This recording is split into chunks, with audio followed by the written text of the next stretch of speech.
What's up, everybody? Welcome to another episode of Kart Smart TV. So today we're going to get into doing a controller upgrade and cable upgrade for the batteries and the motor. Even though they do already have the bigger size gauge on here, we're going to go with the wires that we like to put on the golf carts.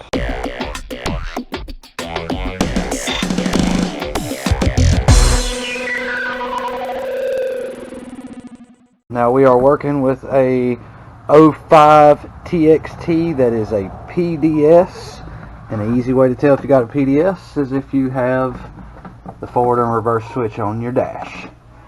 So that being said, you don't necessarily have to change the motor when you're doing a controller upgrade here, because you're not full-blown converting it at all. You don't need to. It's already got the regen built into the communication for the regen built into the harness. So all you got to do is get you one of these bad boys, and then you'll have to get your TSX harness, so that way it will adapt.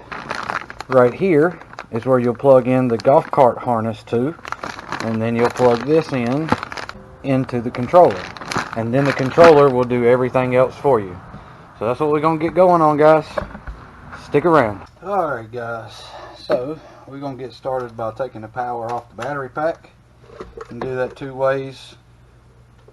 Flip it to the tow mode. That kills it to the controller. And then we're going to get our cables off of the batteries, because we are actually going to be replacing all these cables anyway. So we're going to take it off both batteries.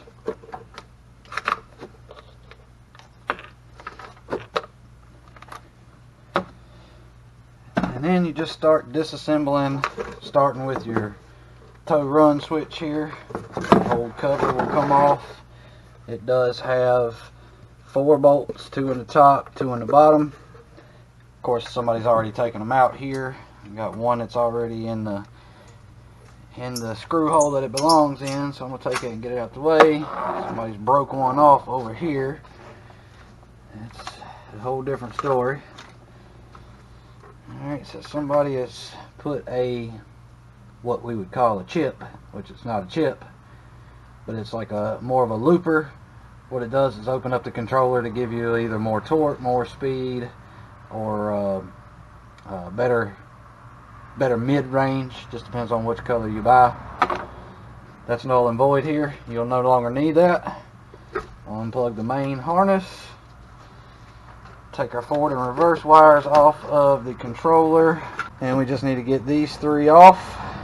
Undo the wires to the solenoid, the small wires to the solenoid, and then we'll go from there. Alright, so when you're taking these cables off of the controller on the big lugs, your high amp, you want to use a double wrench method. It's just a lot easier to deal with sometimes. And sometimes they're really, really tight. The double wrench method is pretty much the only way to get them loose. And even with me having a double wrench, as tight as that was, I still bent the tab. Which is not a big deal anyway, because this controller is no good. It went into a thermal shutdown, and it went into it so many times that they finally burned it up.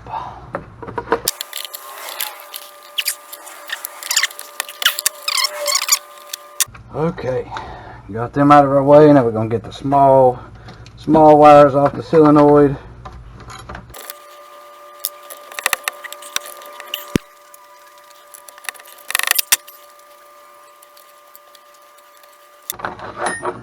Now I got to get the cable off of this side of the solenoid. It has a wire hooked for the golf cart's wiring harness. It provides the battery pack voltage to the low amp side of the controller, which we got to get rid of it anyway. Alright, so now have all of your wiring harness detached from the top side of the controller. Then you're going to have two 3/8 bolts that hold the solenoid bracket over top of the controller. Alright guys, so I got the solenoid bracket and solenoid out the way. You do not have to take it off. Like I said, there's a bolt here and a bolt here. Just move them out of your way. Then you'll take your micro switch and ITS sensor wires, unplug them from the controller, and then you'll have your motor speed sensor wire, unplug that as well, and then you're going to have 3 bolts, 2 in the top of the controller and 1 in the bottom if it's there. This one's not there, so just 2 in the top of this one. Same bolt size, 3/8, 10mm work too. Controller right off, out it goes. Now with the controller, I find the best way that I can get this done is by, and you can do this either way. You can have the label facing up, or you can have the label facing down. It does not matter. Either way it goes, you can use, I'm going to go up this time. I usually do it up with the label facing down, but this time I'm going to go up. You can use one of the original controller screw holes for now, just to get it hanging there. And then you'll actually come in here with self-tapping screws and just screw into your mounting plate here, both top and bottom, and you'll be good to go there. So let me get that done.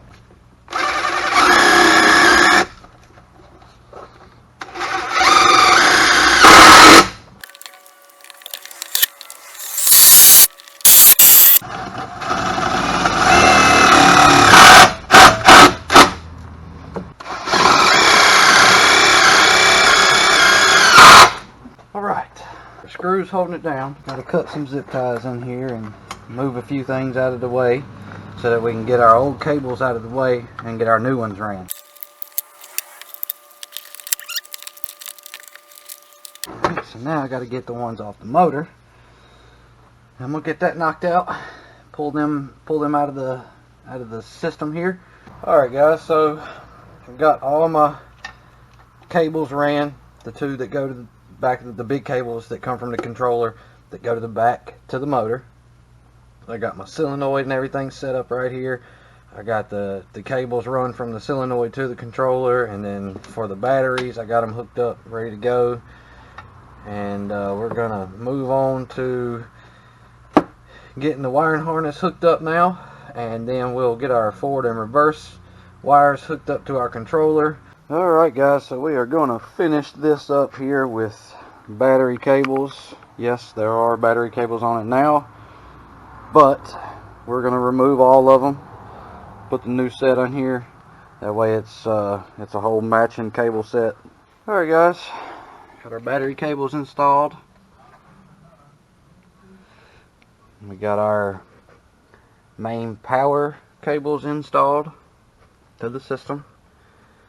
So let's find out if we can get power. We'll hit the tow run switch. Oh, there we go.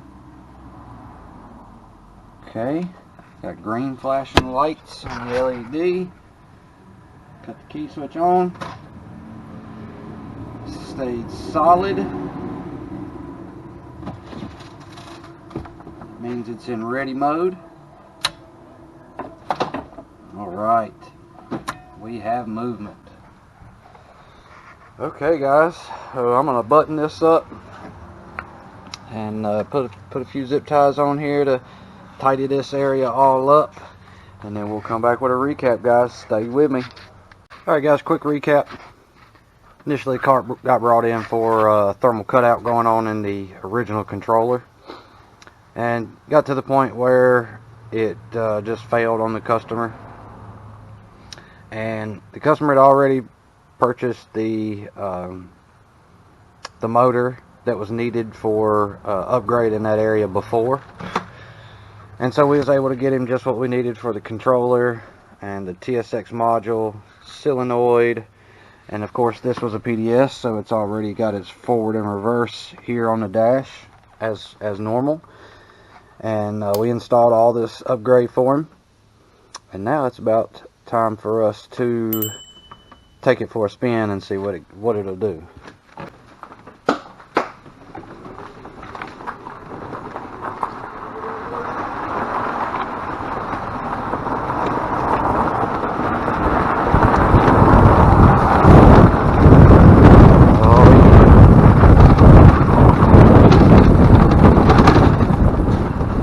There you have it, fully upgraded into the Navitas controller.